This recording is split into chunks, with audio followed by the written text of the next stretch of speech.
हिमांशी राठौर और आप देख रहे हैं नेक्स्ट 9 न्यूज। इस वक्त हमारे साथ मौजूद हैं हमारे सहयोगी अमन जी,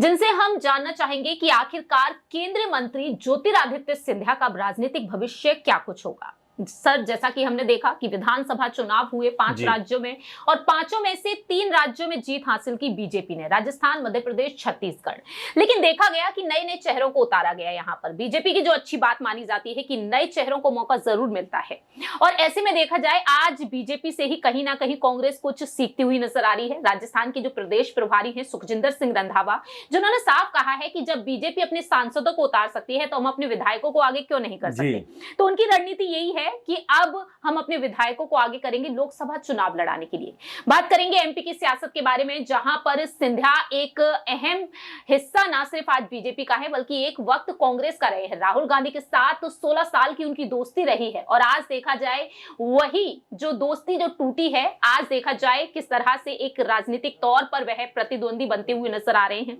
ऐसे में सिंधिया को लेकर अब यह कहा जा रहा है कि ग्वालियर जो उनका गढ़ है, जहां पर सेंधमारी करने की पूरी कोशिश की कांग्रेस के राष्ट्रीय अध्यक्ष मल्लिकार्जुन खड़गे ने, जिन्होंने विधानसभा चुनाव से 6 महीने पहले ही अपने प्रत्याशी को उतार दिया, क्योंकि सिंधिया के जाने के बाद पार्टी वहां पर कमजोर पड़ गई थी।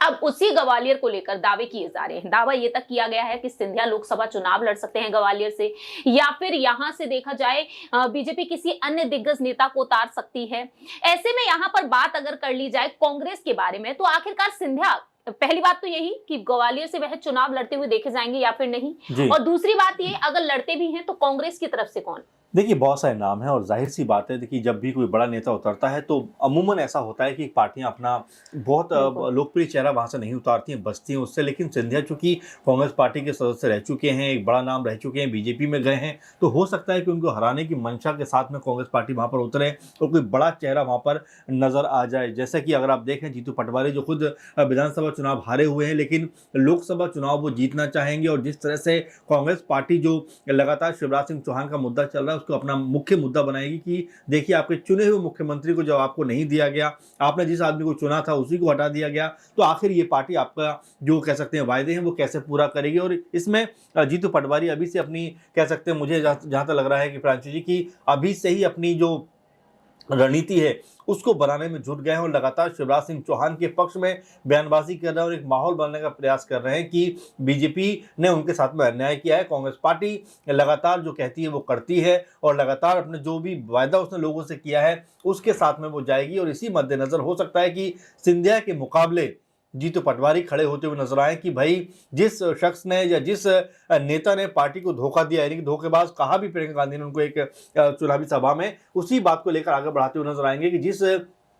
नेता ने कांग्रेस पार्टी को धोखा दिया है मैं उसके खिलाफ खड़ा होने आया हूं और आपका मैं समर्थन चाहता हूं। तो हो सकता है जीतू पटवारी, क्योंकि देखिए कांग्रेस के पास खोने के लिए कुछ भी नहीं है, अगर आप देखें एक उनके पास सांसद है और सरकार भी वो आ नहीं पाए, तो ऐसे में उनके लिए अगर जीतू पटवारी आगे आते हैं और अपने आप को सिंधिया के मुकाबले खड़ा करते हैं तो मुझे ऐसा लग रहा है पर्सनली कि शायद कांग्रेस पार्टी को वहां से फायदा हो सकता है। बाकी अगर किसी भी चेहरे को लेकर आप आओगे तो शायद उतना इम्पैक्ट वहां पर नहीं पड़ेगा। देखिए, जिस तरह से जीतू पटवारी सामने आए हैं उनकी लोकप्रियता कहीं ना कहीं अब और भी ज्यादा बढ़ती हुई नजर आती है। युवा नेताओं में वह भी शुमार हैं। और अब यहाँ पर आखिरी छोटा सा सवाल लेना चाहेंगे, अगर वाकई में वह आ भी जाते हैं तो क्या कांग्रेस यहाँ पर सिंधिया के सामने जीत बोल सकती है? देखिए, बिल्कुल, सिंधिया खुद भी हारे हुए प्रत्याशी हैं, ऐसी बात नहीं है कि वो हर बार जीतते हैं, ये कोई बड़ी बात नहीं है, क्योंकि हमने देखा था कि 19 में ही उनको हार का सामना करना पड़ा, करारी हार का सामना करना पड़ा, तो वाकई हराया जा सकता है। और जाहिर बात है कि जीतू पटवारी, जैसा आपने खुद भी कहा है कि लोकप्रिय चेहरा थे ही, लेकिन अभी और ज्यादा लोकप्रिय हो गए क्योंकि भाई कांग्रेस पार्टी के अध्यक्ष बन गए हैं, लगातार लोगों के बीच जा रहे हैं, रैलियां कर रहे हैं, बयानबाजी कर रहे हैं, तो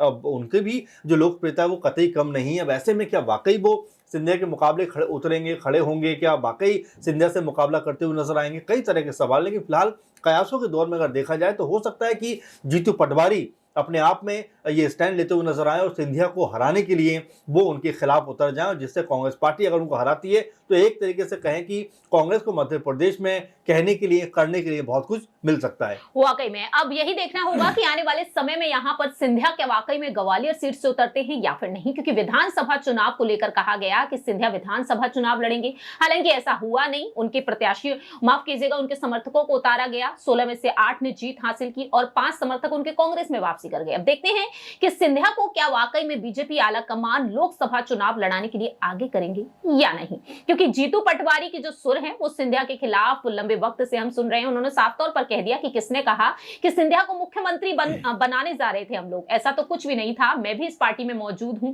तो ऐसे में देखा जाए अब आने वाले समय में देखना होगा कि जीतू पटवारी और सिंधिया के बीच क्या वो तगड़ी भिड़ंत हमें देखने को मिलेगी। फिलहाल इस खास रिपोर्ट में इतना ही। बाकी की तमाम अपडेट्स के लिए देखते रहिए नेक्स्ट 9 न्यूज।